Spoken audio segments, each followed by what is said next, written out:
Bună ziua, dragi prieteni! Sunt Olga și vă spun bine ați venit la Secretele Grădinarului. La noi afară este din ce în ce mai frig. Vine iarna, se anunță nințori. Și iată, acum am recoltat ultimele fructe de lufa, pentru că planta deja a înghețat.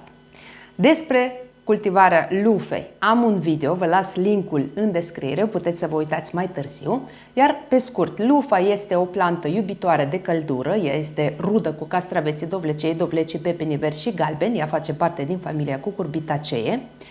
Ei îi place căldură, îi place lumină, îi place un sol fertil și bine afânat și îi place apa. Dar o mare diferență între lufa și, de exemplu, castravete este faptul că lufa are o perioadă de vegetație foarte lungă și mai ales la noi în țară, în condițiile noastre, trebuie neapărat să producem răsaduri ca să-i scurtăm această perioadă de vegetație și să ne asigurăm că vom reuși să recoltăm fructele acesteia. De aceea, pe la sfârșitul lunii martie, începutul lunii aprilie, putem să semănăm lufa în pahare, alveole, ghivece sau alte vase. Iar apoi, în luna mai, când solul este deja cald și afară este cald, putem să o transplantăm în grădină. Recoltarea începe în luna august și se termină atunci când vine frigul. Vedeți că este o perioadă destul de lungă, de la semănat până la recoltat. Fructe verzi, adică acest fruct a înghețat puțin, dar se vede că este verde. Atunci când fructele au dimensiunea unui castravete, ele se pot consuma. Atunci când ele deja cresc și se maturizează, iată așa, ele nu se mai pot consuma. În schimb, din aceste fructe, care sunt deja coapte, putem să producem multe lucruri foarte folositoare. De exemplu, din lufa se pot face diverse filtre. Lufa se folosește pentru izolații, lufa se folosește pentru producerea branțurilor pentru încălțăminte și de asemenea din lufa se pot produce bureți de baie sau de bucătărie. Între timp puteți să vă abonați la canalul meu, apăsați pe clopoțel și alegeți toate notificările ca să fiți notificați de fiecare dată când apare un episod nou. Și nu uitați să apăsați pe like dacă acest video vă este util și interesant, iar noi începem. Începem cu extragerea semințelor. Cum se efectuează această procedură? Este foarte, foarte ușor. Atunci când fructul este copt, semințele se aud. Ele deja s-au copt și s-au desprins de pe pulpa fructului care se află în interior și ele sunt deja gata de depozitare. De aceea, dacă doriți să recoltați semințe de lufa, lăsați fructele să se usuce complet, să capete această culoare maro, și atunci puteți recolta și semințele. Haideți să vedem cum se procedează. Rupem această margine, această codiță. Mi-a ieșit. Uitați-vă cum se procedează. Și acum doar scuturăm puțin lufa noastră.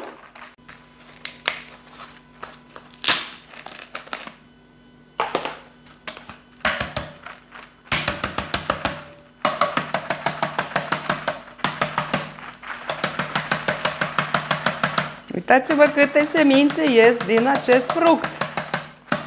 Sunt foarte multe semințe și este foarte distractiv să le scoatem pentru că ele ies singure.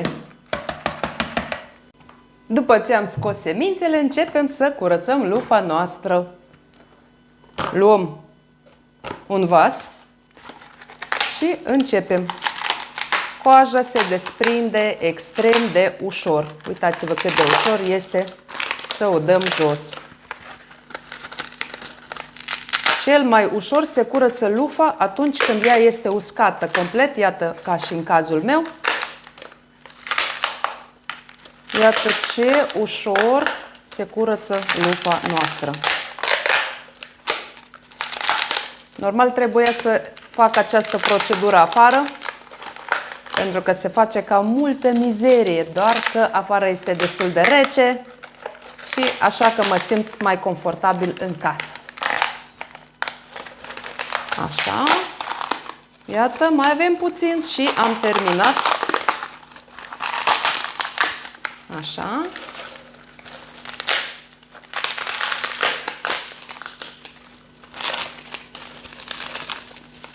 Și gata! Ia uitați-vă ce frumoasă este lufa mea!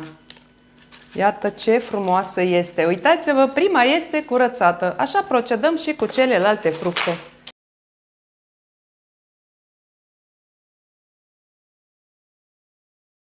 Iată, am terminat și cu curățatul fructelor. Uitați-vă cât de frumoasă este lufa. Iată, avem dimensiuni diferite. Așa, aceasta a fost cea mai coaptă. Trebuia să o recoltez un pic mai devreme, de aceea a ieșit un pic mai închisă la culoare, dar nu este nicio problemă, nu mă deranjează. Și iată, așa arată lufa verde curățată. Uitați-vă ce verde este. Este și, mai are și zeamă. Uitați-vă diferența între o lufă coaptă perfect și o lufă verde. Amândouă pot fi folosite pentru confecționarea bureților de baie sau de bucătărie, pentru că amândouă au aceste fibre, uitați-vă, și de aceea nu este absolut nicio problemă. Acum mergem să le spălăm.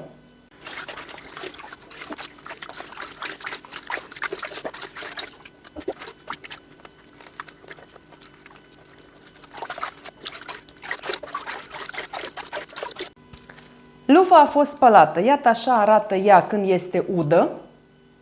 Este de un maro mai închis.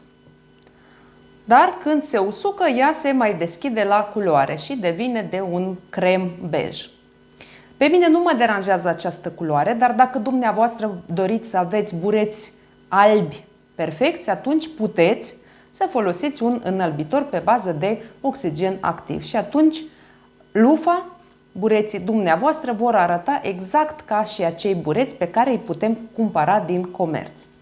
Pe mine nu mă deranjează, eu îi las așa, oricum ei se vor mai deschide la culoare în timp. Așa că pentru mine nu este absolut nicio problemă. Acum, puteți să folosiți lufa ca atare, adică luați o bucată întreagă și pur și simplu puteți să-i coaseți așa o panglică, de exemplu, da? Ca să o puteți agăța, sau pur și simplu o puneți undeva pe un raft în baie și o folosiți ca atare. Mie îmi place să o folosesc altfel, adică să confecționez altfel de bureți și am să vă arăt acum cum procedez eu. Dacă dorim să facem bureți de bucătărie, de vase, atunci putem pur și simplu să tăiem lufa noastră. Iată, această lufă o voi folosi pentru bureți de vase și pur și simplu o tăiem bucăți. Și vă dau un sfat, atunci când lufa este udă, este ușor să o tăiați, ea nu este atât de aspră. Și atunci ea se taie mult mai ușor când este udă. Așa, și mai tăiem o dată. Iată, luăm o panglicuță, o băgăm în această gaură, o scoatem pe partea asta, da? Tăiem. Legăm aici, da,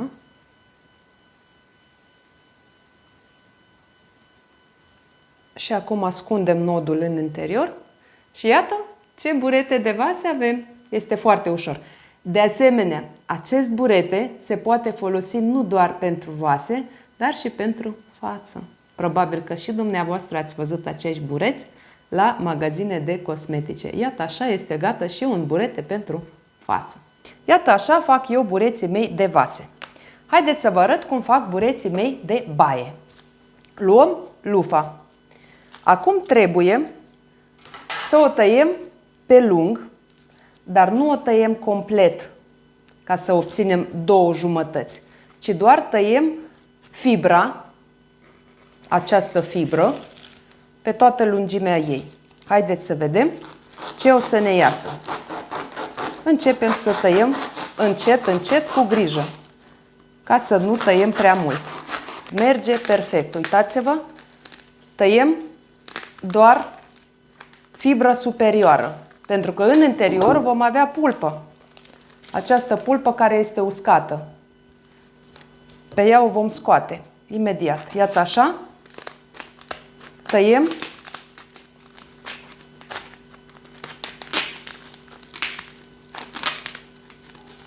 Bucata asta o putem tăia, o vom folosi pentru vase. Iată, mai am un burete de vase. Haideți să tăiem până la capăt și vedem mai departe ce se întâmplă. Opa, am terminat și acum trebuie să desfacem ușor, ușor, fără să rupem fibra, pentru că această fibră ne trebuie pentru bureți. Desfacem încet, așa, încet, încet, imediat terminăm. Perfect. Mai avem puțin. Aici ne ajută foarfeca. Iarăși, băgăm foarfeca să tăiem doar pulpa, nu și fibra. Da? Fibra trebuie să rămână întreagă. Bun, am reușit. Acum, trebuie să îndepărtăm această pulpă de pe fibră. Și iarăși, mare, mare atenție ca să nu stricăm materialul de care avem nevoie. Băgăm foarfeca aici și pur și simplu tăiem. Ne trebuie o foarfecă mai puternică, să știți. Dacă lufa este uscată perfect, așa cum este și a mea, trebuie o foarfecă mai puternică. Iată, aici merge mai ușor, uitați-vă cum merge. Așa. Și aici. Pur și simplu îndepărtăm. Mai avem puțin.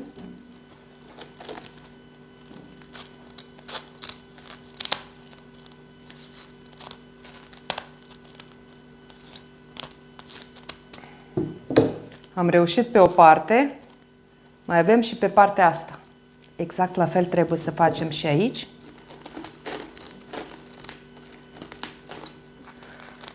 Așa. Uitați-vă. Tăiem și aici. Decupăm cu mare, mare atenție. Așa. Ia să vedem ce avem acum. Mai sunt câteva semințe. De aceea am și pus această față de masă aici, că se face multă, multă mizerie. Să fiți pregătiți dacă lucrați în casă, că se face multă mizerie. Dar nu este nicio problemă. Se va strânge. Iată, tăiem și aici. Mai decupăm puțin aici.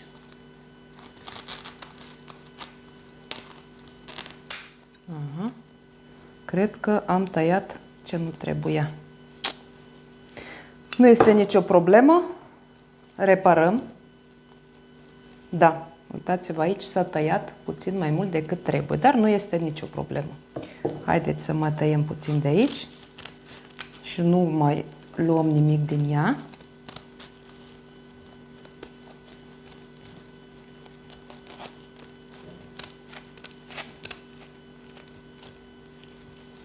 Așa. Și un pic de aici și gata.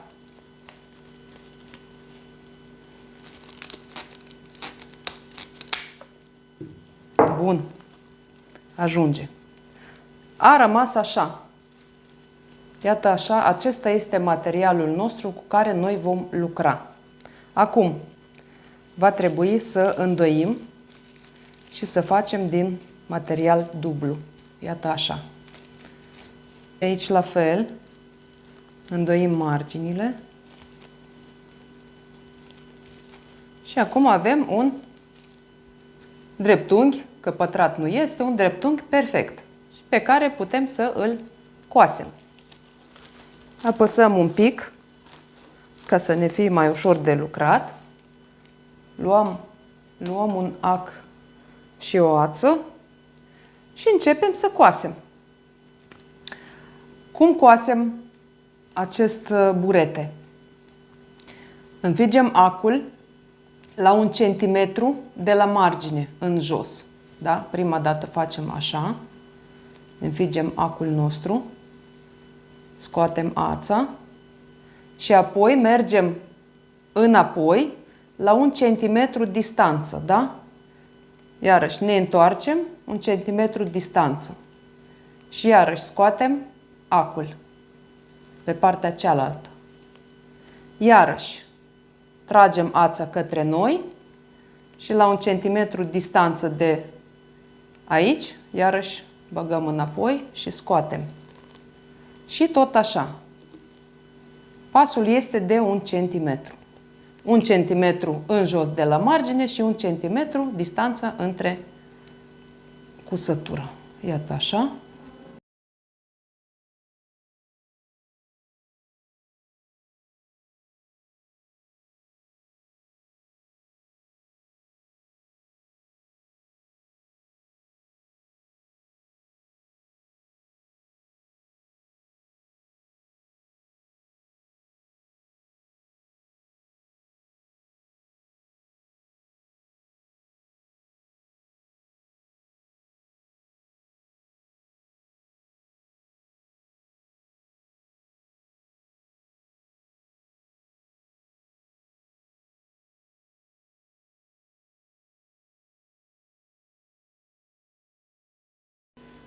Buretele nostru este gata, uitați-vă ce formă are acesta. Inclusiv am reparat acele tăieturi pe care le-am făcut din greșeală. Iată, acum nu se vede absolut nimic și, iată, buretele este întreg. Nu are el formă perfectă, dar cine vorbește de perfecțiune atunci când avem un produs atât de valoros pe care îl putem folosi și pe care putem obține absolut gratuit. Ce a rămas să facem? Ultimul pas. Sigur că vom avea nevoie și de o agățătoare. Iată, am o pânglicuță aici. Îmi place ca agățătoarea să fie un pic mai lungă, așa că cam atât voi tăia. Așa, putem să coasem aici în colțul acesta. Iată, așa să fie. Eu zic că o să fie drăguț. Haideți să vedem ce o să iasă aici.